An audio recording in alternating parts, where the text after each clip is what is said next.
Good afternoon, pre-calculus students, and today I'd like to show you how to use the matching utility and graphing tool in MyMathLab to be able to do problems in both homework quizzes and tests. So this is problem number 9, section 2.7.13 from the post, 2.6, 2.7, 2.8 MyMathLab homework. And there's 9 different graphs and 9 different equations that would yield each of those graphs. You just have to match them.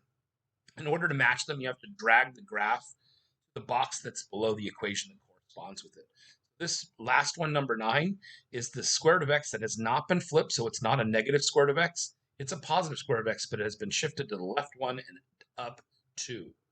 So this graph right here, this graph in h, that plus 1 would shift it to the left 1, and the plus 2 would shift it up 2.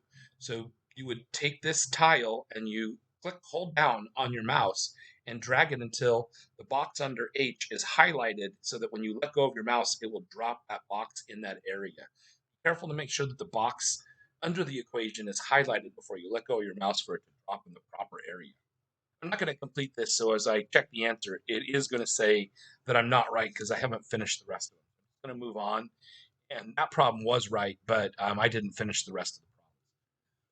The next question is number 11 from the same homework set, which is 2.7.17. And now you have to use the graphing tool. And this is a function which is 2 times the absolute value of x. So you click this button here I'm hovering over for the graph that was back here to be enlarged, and the palette with tools shows up. This is the tile for initiating the line tool. This is the tool for absolute value functions. This is for vertical parabolas, horizontal parabolas, and circles. You just click on the appropriate tool. Obviously, since this is an absolute value function, I want to use the absolute value tool. And so now I move my mouse so that the vertex of the graph is in the appropriate spot. 2 times the absolute value of x will still have a vertex at the origin. It will just have a stretch factor of 2. So as I move my mouse around, it is applying different stretch factors. I'm going to lock that point right there at the point 1, 2, so that the slope of this ray is 2, and this is negative 2.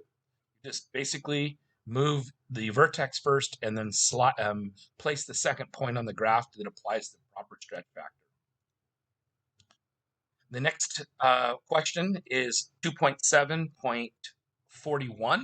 Actually, sorry, 2.7.71, which is question number 14. And this is a quadratic equation which yields a vertical parabola. Plus 3 means it shifts to the left. When using the parabola tool, there's a couple ways to do it, but I'm going to click on the graph and take the parabola tool so that I plot a basic non-stretch parabola here with the vertex at the origin. But now this box here at the bottom that I'm moving, you want to apply the shift to the left of 3 units.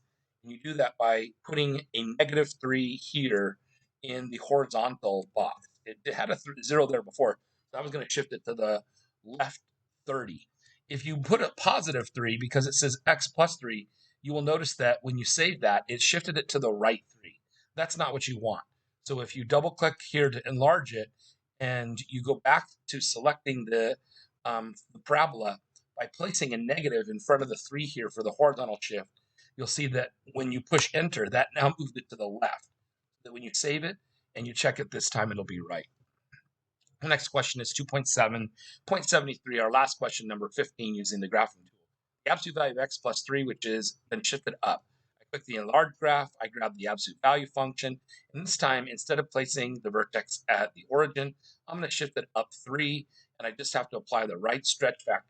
The slopes of each of these rays is 1 and negative 1.